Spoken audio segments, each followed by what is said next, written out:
Cowardly. Cowardly. Cowardly का मतलब क्या होता है? बुजदिलाना। एंड स्टॉर्मी एंड हार्श के अगेन सिनोनिम्स हैं। तो माइल्ड जो है ना वो इसका एंटोनिम आएगा, तो ये इसका एंटोनिम है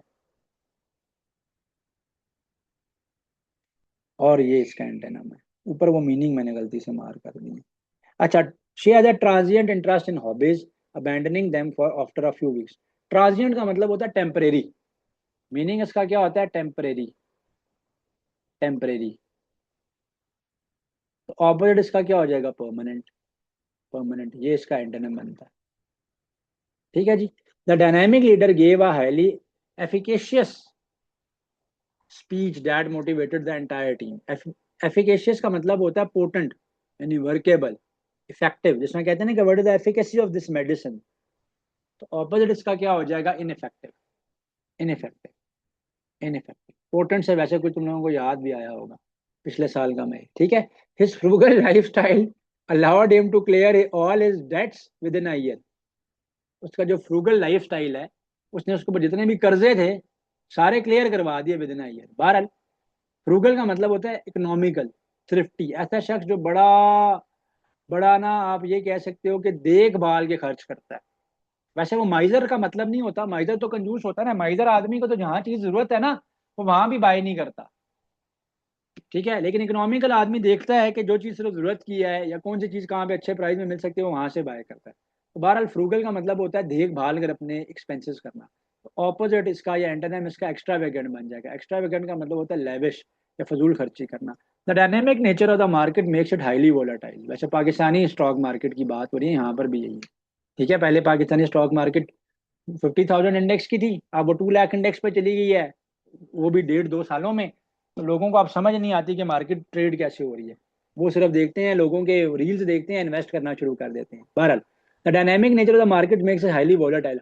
हाईली वॉलेटाइल का मतलब होता है ऐसी चीज जो कि स्टेबल नहीं है, अनस्टेबल है और अनप्रिडिक्टेबल भी है, यानी इसको आप प्रिडिक्ट नहीं कर सकते। कभी भी ऊपर चली जाती है, कभी भी नीचे चली जाती है, विदाउट एनी रीजंस। ठीक है। तो जो है इसका ऑपोजिट बनेगा, एंटोनिम इसका बनेगा वो स्टेबल बनेगा। एंटोनिम इसका स्टेबल बनेगा। द जज remain impartial through out the highly publicise trial. तो बड़ा एक पब्लिसाइज ट्रायल था, यानी फेमस ट्रायल था, पॉपुलर था अमंग द पब्लिक। उस के अंदर जज जब इम्पार्शल रहा, इम्पार्शल का मतलब होता है अनबाइस्ड। होना भी यही चाहिए कि जजेस को अनबाइस्ड होकर डिसीजंस लेने पड़ते हैं। ठीक है। तो ऑपोजिट इसका क्या हो जाएगा? बाइस्ड। ये इसका एंटोनिम बनेगा। Her affable personality made it easy for her to make new friends at the university. Affable. Affable का मतलब होता है ऐसा शख्स जो कि एक्सट्रोवर्ट है, आप ये भी कह सकते हैं, या ऐसा ऐसा शख्स है जो कि दूसरों के साथ जल्दी घुल मिल जाता है। तो मीनिंग में आप उसका कर्टियस भी कह सकते हो, चैरिशेबल भी कह सकते हो, कर्टियस भी कह सकते हो आप उसको। ठीक है। फ्रेंडली, या बल्कि इसका जो असल में मीनिंग बनता है वो होता है ऐसा शख्स कि who is easy to get along. ठीक है। या easy to talk with. Easy to talk, खुद ही लोगों से घुल मिल जाता है। तो इसका ऑपोजिट क्या होगा यहाँ पे? ठीक है। तो इसका ऑपोजिट क्या होगा यहाँ पर? ठीक है। तो फ्रेंडली तो इसका ऑपोजिट नहीं होगा ना। ठीक है। तो ऑपोजिट हमने इसका बताना है। तो कर्टियस का मतलब भी क्या होता है? कर्टियस का मीनिंग होता है ऐसा शख्स जो कि बहुत ज्यादा दूसरों के साथ ताल्लुक रखता है। अब लेट से तुम्हें चर्लिश का भी मीनिंग नहीं आता, जैनियल का भी नहीं आता, तो कहाँ पर वो लगाओगे जो मैंने पॉलिसी बताई थी या ऊपर मैंने मेथड बताया था? ठीक है। सो वो हर जगह पे वो जो मैंने बताई थी ना क्वालिटी, वो वर्क नहीं करती है। ठीक है। तो बहरहाल, जेनियल का भी मीनिंग यही होता है कि ऐसा शख्स जो कि बहुत ज़्यादा चेयरफुल है, बड़ा प्लेजेंट है, बड़ा वार्मली वेलकम करता है दूसरों को। तो चर्लिश जो है वो इसके ऑपोजिट होता है, यानी ऐसा शख्स जो कि एफेबल नहीं है। यानी आप ये कह सकते हो कि ऐसा शख्स जो कि थोड़ा सा अनईजी फील करता है दूसरों से बात करने में, या ऐसा शख्स है जो कि हॉस्पिटेबल नहीं है। तो ये इसका एंटोनिम है।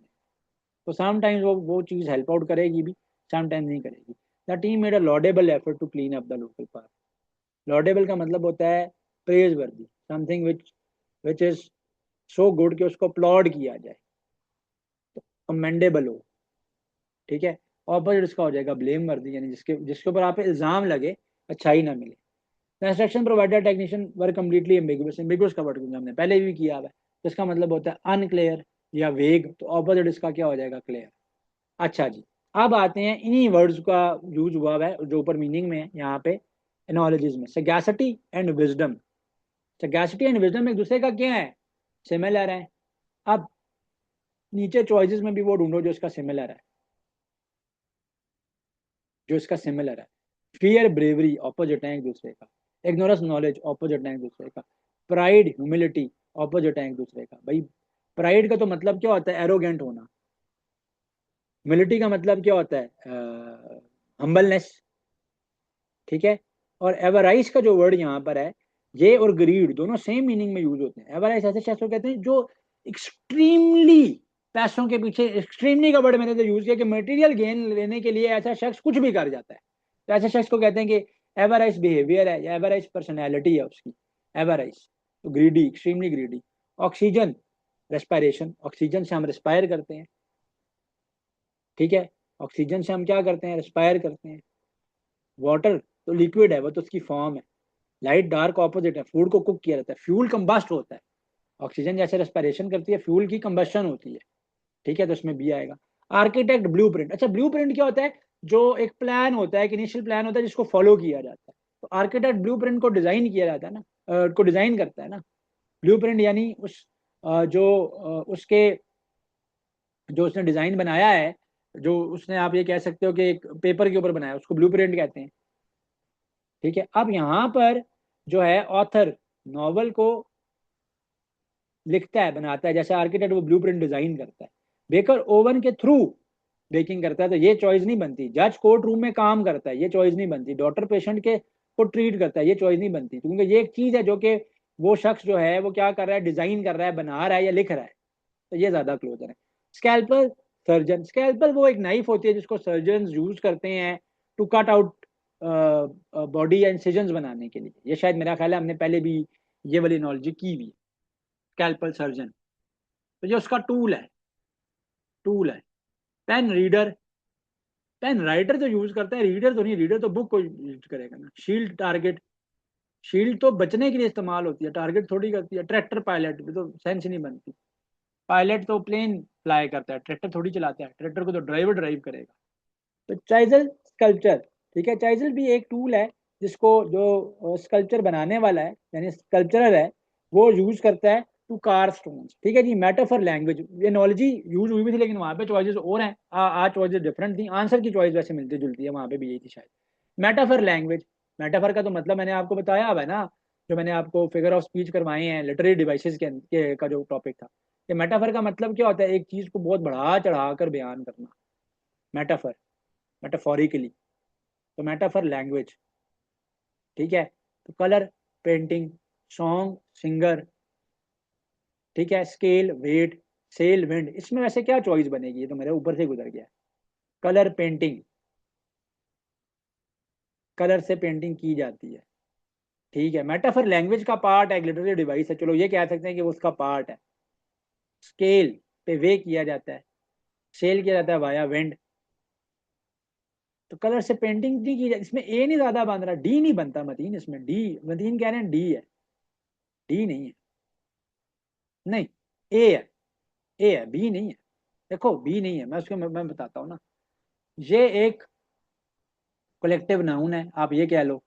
चलो लेट्स से कि लैंग्वेज है, लैंग्वेज के अंदर बहुत सारी चीज़ों की कलेक्शन है, ये उसी का एक पार्ट है, उसी के अंदर जो लिटरेरी डिवाइसेस है उसका एक फिगर ऑफ स्पीच है, ये उसका पार्ट है ना, ये उसका पार्ट है। तो वैसे तो सारी बड़ी अजीब हैं, कोई बहुत ज्यादा एग्जैक्ट या एक्यूरेट नहीं बनती। देखो स्केल से आप वे करते हो, स्केल से आप वेट करते हो, किसी भी चीज को वे करते हो। Sail wind, sail wind,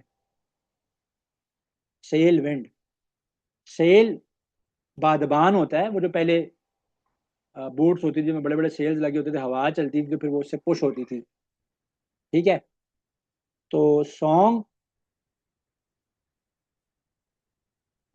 singer, ये भी नहीं बनता क्योंकि सॉन्ग को सिंगर सिंग करता है। तो कलर पेंटिंग ज्यादा बेहतर लग रहा है मुझे, है तो ये भी कोई एक्यूरेट नहीं है। एपिडेमिक, वाइड स्प्रेड, एपिडेमिक वो बीमारी होती है जिसमें कोविड आया था, कोविड के टाइम में तो आप लोग इतने अक्लमंद थे ना। हाँ, colour is part of painting, मैंने इसलिए नूर वो मैंने भी किया। 26 में एपिडेमिक का मतलब क्या होता है, जो बड़ा वाइड स्प्रेड होता है, यानी उसकी इंटेंसिटी बड़ी वाइड स्प्रेड होती है। Crisis minor, rumour authentic, invention antique नहीं, शॉर्टेज स्कार्स, तो किसी भी चीज की शॉर्टेज है वो स्कार्सिटी क्रिएट करती है, तो ये चॉइस बनती है। क्लॉक टाइम, अब ये सेपरेटस के ऊपर ये चीज हम नोट डाउन करते हैं, तो ओडोमीटर स्पीड बताता है, ये भी ठीक है वैसे, क्योंकि ओडोमीटर किसको कहते हैं, स्पीडोमीटर को नहीं। ओडोमीटर वैसे डिस्टेंस बताने के लिए यूज होता है, स्पीडोमीटर स्पीड बताने के लिए यूज होता है, ये गलत है भाई, ये नहीं है। कंपस के ऊपर नीडल होती है, स्केल के ऊपर बैलेंस होता है, थर्मोमीटर टेम्परेचर बताता है, ये करेक्ट है, ये करेक्ट नहीं है। ओडोमीटर डिस्टेंस बताता है, स्पीडोमीटर स्पीड बताता है, तो इसका ओडोमीटर का पार्ट होता है वो डिस्टेंस बता रहा होता है, तो इसलिए ऑप्शन बी जो है वो इसमें करेक्ट है, ए करेक्ट नहीं है। अच्छा, constellation stars, group of stars को कॉन्स्टिलेशन कहते हैं। इसका तो बहुत ही आसान है, क्योंकि ये पहले भी हमने की हुई है। आर्कीप्लेगो, आर्कीप्लेगो ग्रुप ऑफ आइलैंड्स को कहते हैं, तो ये ऑप्शन ए है इसका। रिडंडेंट वर्डली, रिडंडेंट का मतलब क्या होता है, एक ही चीज को रिपीट करना, एक ही चीज को क्या करना, रिपीट करना, ठीक है, एक ही चीज को क्या करना, रिपीट करना। तो अब इसका क्या बनेगा, कंसाइज लेंथी बनेगा, एफेमरल शॉर्टलिव्ड बनेगा, ये तो दोनों सेम मीनिंग में है। स्कैंटी अबंडेंट, ये तो ऑपोजिट है एक दूसरे के, ट्रू फॉल्स भी ऑपोजिट है एक दूसरे के। कंसाइज लेंथी, ये भी ऑपोजिट है एक दूसरे के। तो रिडंडेंट और वर्डी, ये तो मीनिंग है ना एक दूसरे के, क्योंकि रिडंडेंट जब आप एक ही चीज को रिपीट करते जाते हो तो वर्ड्स क्या होते जाते हैं, बढ़ते जाते हैं, कॉमन सेंस। तो एफेमरल शॉर्ट लिव्ड, एफेमरल का मतलब होता है टेम्परेरी, टेम्परेरी, बड़ा शॉर्ट स्पैन के लिए कोई चीज रहे, तो शॉर्ट लिव्ड, ये मीनिंग बन रहा है। रिटेलर कंज्यूमर, रिटेलर और कंज्यूमर के साथ क्लोज एनालॉजी बनती है होलसेलर और मैन्युफैक्चरर की, होलसेलर और मैन्युफैक्चरर की। क्यों, रिटेलर कौन होता है, जिस शॉप से हम बाय करते हैं चीज और हम कंज्यूमर हैं, और रिटेलर बाय करता है होलसेलर से, और होलसेलर बाय करता है मैन्युफैक्चरर से, उसको बनाने वाले से। तो ये इनकी नॉलेज बनती है। ठीक है जी, क्या टाइम हुआ है, 2:35 हो गए, मेरी 2:40 पे क्लास भी है ना, ये मसला है। ठीक है, आगे इसको मैं कल करवा दूंगा, वैसे इसको करना अभी खुद भी बैठ के करना अभी, जब मैं इसका करूंगा। और मैंने अगेन पैसेज फिर ट्रिकी बनाया है, मुझे कोई कहता ना सर पैसेज क्यों इतना ट्रिकी बना रहे हैं, आज वाला थोड़ा काम ट्रिकी है, और मैंने ऊपर वाला वर्ड नीचे यूज भी किया हुआ है यहाँ पे। ठीक है, ऊपर वाला वर्ड यहाँ पे मैंने यूज भी किया हुआ है, तो ये ज्यादा पिछले वाला ट्रिकी इसलिए बनाया था, क्योंकि स्पेशली जो हमारी स्टूडेंट्स अपेयर होंगी ना बैरिया के टेस्ट में वर्बल रीजनिंग में, तो मैंने बताया कि उनके लिए इंग्लिश जो है वो थोड़ी सी ट्रिकी आती है। अब फास्ट में भी इंग्लिश ट्रिकी आती है, आती है, मतलब उसमें इंग्लिश तो ट्रिकी नहीं आती बैरिया में, लेकिन वो वर्बल रीजनिंग के अंदर जो दे देगा ना कॉम्प्रिहेंशन का पैराग्राफ, थोड़ा सा ट्विस्टी होगा। तो बहरहाल जो ये है ना आपका फास्ट के भाई का भी जो कॉम्प्रिहेंशन का पैराग्राफ होगा वो ट्रिकी होता है, एयर में भी थोड़ा ट्रिकी होता है, पीएमए में सीधा आता है, दरमियाना सा होता है। बेटा हर लेक्चर में उसका पीडीएफ मेरे बच्चे पढ़ा हुआ होता है, कल भी हर लेक्चर में उसका पीडीएफ पढ़ा हुआ है ना। ठीक है, नहीं बैरिया में तो नहीं आता कॉम्प्रिहेंशन, लास्ट टाइम आया था तुम लोगों का, वो इनका आया था, इन लोगों का आता है साइकोलॉजी वालों का, बाकियों का तो तकरीबन ना होने के बराबर कॉम्प्रिहेंशन आया था, वो छोटा पैराग्राफ था एक था। जैबिस में बेटा छोटा सा पैराग्राफ होता है, जैबिस और एनटीएस के टेस्ट में बहुत ज्यादा डिफिकल्ट नहीं होता पैराग्राफ, जहाँ पंजाब यूनिवर्सिटी के टेस्ट में कॉम्प्रिहेंशन का पैराग्राफ बहुत डिफिकल्ट होता है। बैरिया में भी है, फास्ट में भी पूछ रहा हूँ, डिफिकल्ट नहीं होता लेकिन ट्रिकी होता है, यानी क्वेश्चन जो है ना वो इनडायरेक्ट पूछे हुए होते हैं, क्वेश्चन जो है वो इनडायरेक्ट पूछे हुए होते हैं, क्वेश्चन जो है ना वो इनडायरेक्ट पूछे हुए होते हैं, ये चक्कर है, तो इसलिए मैंने कोशिश किया कि इनडायरेक्ट बनाए। ठीक है, पिछले मॉक में भी इसी तरह था, उसमें भी ये जो है ना इंटरेक्ट भी आ सकता है बैरिया में, जीजू में थोड़ा स्ट्रेट फॉरवर्ड होता है, जीजू में वैसे कम ही आता है कॉम्प्रिहेंशन का पैराग्राफ, वहां पर नहीं आएगा। ठीक है जी, अभी मैं साइन ऑफ कर रहा हूँ, मैं भी अपलोड करता हूँ, साथ ही दूसरों की क्लास भी है ना, तो मैं साथ इसको अपलोड पे लगा देता हूँ, इसको देखना।